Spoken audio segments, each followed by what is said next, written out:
କବିତାର ସମାହାର କବିତାଞ୍ଜଳିକୁ ଆପଣ ସମସ୍ତଙ୍କୁ ସ୍ୱାଗତ। ସେ କବିଙ୍କ ବିଷୟରେ ଜାଣିବା କବି ଶରତ କୁମାର ଦାସଙ୍କ ବିଷୟରେ, ଯାହାଙ୍କ ଲେଖନୀରୁ ଅନେକ ଗୀତ ଆପଣମାନେ ଶୁଣିଛନ୍ତି ଆଉ ପସନ୍ଦ ମଧ୍ୟ କରିଛନ୍ତି। ମୁଁ ଯେ ତାଙ୍କ ବିଷୟରେ କଣ ଅଧିକା କହିବି, ତାଙ୍କ ଲେଖା ଗୁଡ଼ିକ ଖୁବ୍ ଜୀବନ୍ତ ଏବଂ ହୃଦୟସ୍ପର୍ଶୀ। ତେଣୁ ଏହି ଚ୍ୟାନେଲରେ ତାଙ୍କ କବିତାର ପିଢ଼ିକୁ ଖୋଲିବା।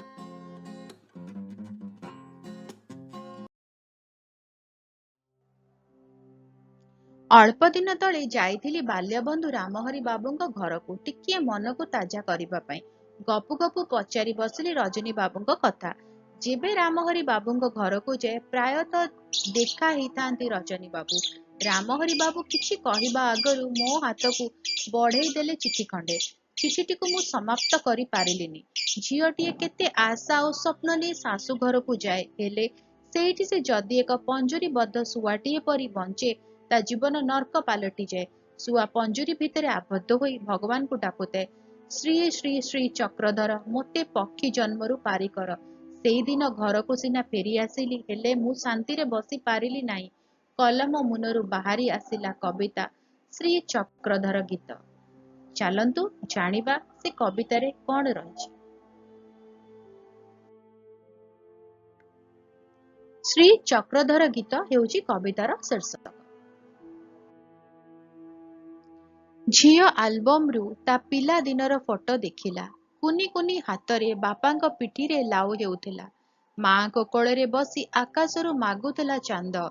କି ଉଜାଣି ପବନ ବହିଲା କେଜାଣି, ତା ପାଇଁ ସବୁ ହେଇଗଲା ସଞ୍ଜ ସଞ୍ଜ।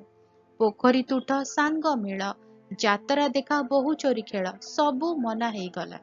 ସବିଏ କୁହାକୁହି ହେଲେ, ବିଦାୟ ବେଳ ଆସିଗଲା ଝିଅର। ଏ ଗୋତ୍ରରୁ ଆର ଗୋତ୍ରୀ ହେଲା ଝିଅ। ଲୁହା ପଞ୍ଜୁରୀରେ ବନ୍ଧା ହେଇଗଲା କାଳ କାଳ ପାଇଁ। ଝିଅ ତାଳ ମିଳେଇ ଗାଇଲା ସେ ଘରର ଗୀତ। ସହି ନେଲା ଝାଞ୍ଜି ପବନ ଝଡ଼ ବତାସ ଶୀତ କାକର ମୁଣ୍ଡପାତି। ମାଛି ଅନ୍ଧାରରୁ ଉଠି କରିଲା ଘର କରଣା। ରାତି ଆଉ ଅଛି କି ନ ଅଛି ଗଲା ବିଛଣାକୁ। ନିଜେ ଜଳି ଜଳି ବତିଟିଏ ଜଳେଇ ରଖିଲା ଘରର ଏରୁଣ୍ଡି ଦୁଆରେ। ଯେବେ ଝିଅ ମନ କଲା ଟିକେ ବସିବା ପାଇଁ ଖୋଲା ପବନରେ, ତାକୁ କୁହାଗଲା ତାର ଡେଣା ଝାଡ଼ିବା ବି ଅନ୍ୟାୟ। ଭଲ ମନ୍ଦ ବିଚାରଟେ କଣ? ଝିଅର ମନେ ପଡ଼ିଲା ତା ପିଲାଦିନ, ବାପାଙ୍କ ପିଠି, ମାଆଙ୍କ କୋଳ। ସେ ଲାଉ ହେଇ ପାରୁଥିଲା ବାପାଙ୍କ ପିଠିରେ, ନା ଚାନ୍ଦ ତୋଳି ପାରୁଥିଲା ମାଆଙ୍କ କୋଳରୁ।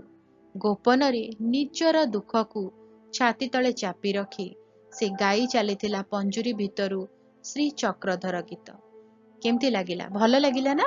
ତାହେଲେ କଣ କରିବେ ତ ଜାଣିଛନ୍ତି। ଭିଡ଼ିଓ ଟିକେ ଲାଇକ୍ କରିବେ, ଭିଡ଼ିଓ ମାନଙ୍କ ସହିତ ସେୟାର କରିବେ, ଆଉ ଚ୍ୟାନେଲକୁ ସବସ୍କ୍ରାଇବ କରି ବେଲ୍ ଆଇକନ୍ ପ୍ରେସ୍ କରି ଅଲ୍ ନୋଟିଫିକେସନକୁ ଅନ୍ ରଖିବେ। ତାହେଲେ ଦେଖା ହେବା ଆଗାମୀ ଭିଡ଼ିଓରେ। ଯଦି ଉପସ୍ଥାପନାରେ କିଛି ଦୋଷ ତ୍ରୁଟି ରହିଗଲା ତାହେଲେ କ୍ଷମା କରିବେ।